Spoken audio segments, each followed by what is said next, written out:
When it comes to the cost of living crisis and people's salaries and wages, we've been exposing recently on this channel the government, the establishment's problems, but also it's time to expose the political left, the ideologues of the political left, who go out there in the name of compassion, in the name of public service. They say, we're not political, we just want people to have a better life, but every now and then, they leak themselves and we find out more about their own agenda. Recently, we talked about Dr. Robert Lawrenson. This guy, he looks about 12, but is in fact, I believe 29. So he's still pretty young. He's a doctor. Very good. Well done. Your parents must be proud. And this man was the same guy who was exposed as a hypocrite, but also a little bit of a weirdo because he called a strike. He got everybody, all the doctors, to go on strike. And then he went on holiday. We're going to talk about that in a second. But recently, this guy came out and said certain things that exposed the true agenda. Dr. Lawrenson and said that junior doctors who claim that he's constantly worrying about how to pay his bills, but is a director of his family's investment firm and owns a £500,000 flat with no mortgage. So he comes from a posh background, very rich family. Again, well done, I'm proud of you. And he's going out there saying, I'm struggling. I can't afford my bills. I'm worrying about them.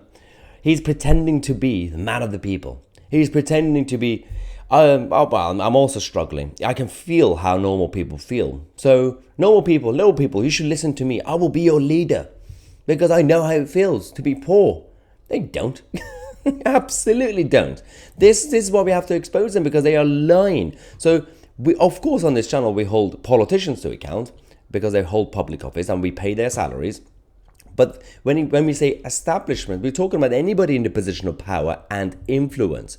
That includes the corporate media, that includes trade union leaders, and of course the corporate charities and everything else, campaign groups as well. So that's why we're talking about Dr. Roberts. So again, as I said, this is the man who got every doctor to go on strike and say, yes, this is the end of the world as we know it. So the only way we could actually live is if they give us like a 200% pay rise. I don't know how. It was about 34, 40%, whatever they said initially.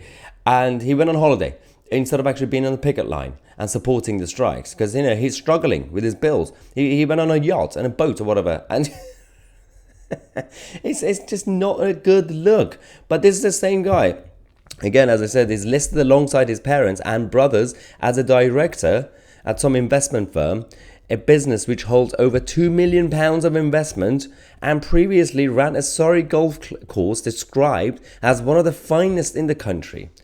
Now, the co-chairman of the BMA's Junior Doctors Committee sparked fury yesterday by signalling that he would not agree the same pay deal with the Tory government in Westminster as they did with the SNP government. So we did mention that video yesterday, a couple of days ago, because he literally went on BBC Radio and said, yeah, we accepted the pay offer from the Scottish administration, but no, we're not going to accept the same offer from Westminster.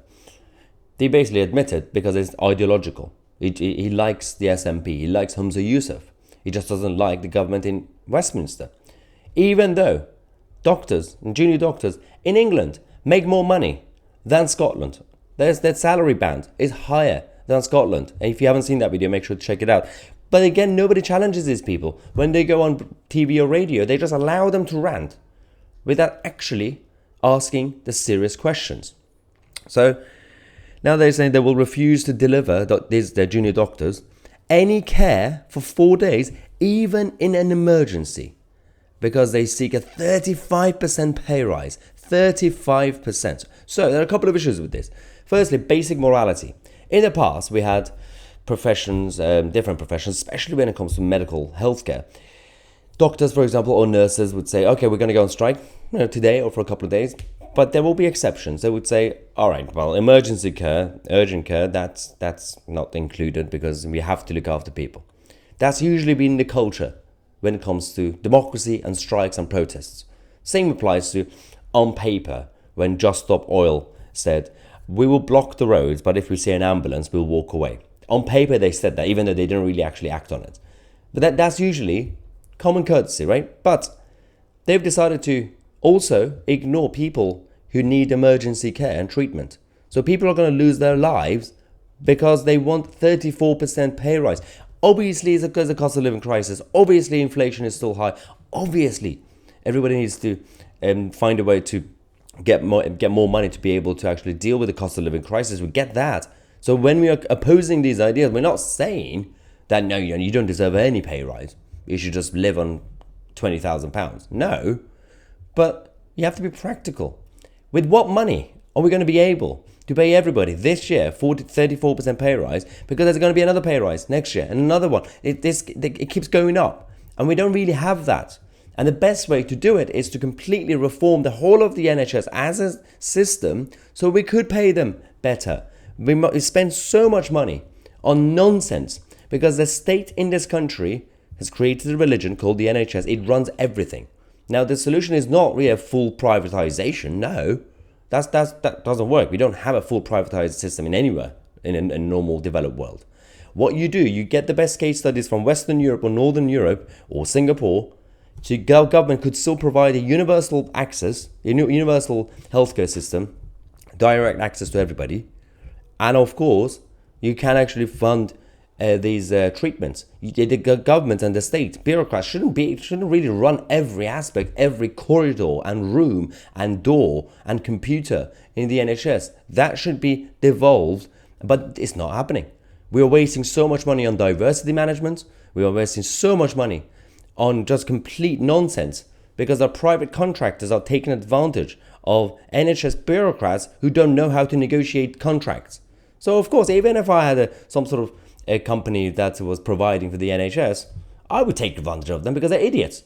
Because it's in the interest of the business to make more money. You're not going to have anything unless you actually reform the whole system. But we are where we are now. We will keep an eye on this as usual. Let me know your thoughts. I'm Mahyar Tousi. We are the media.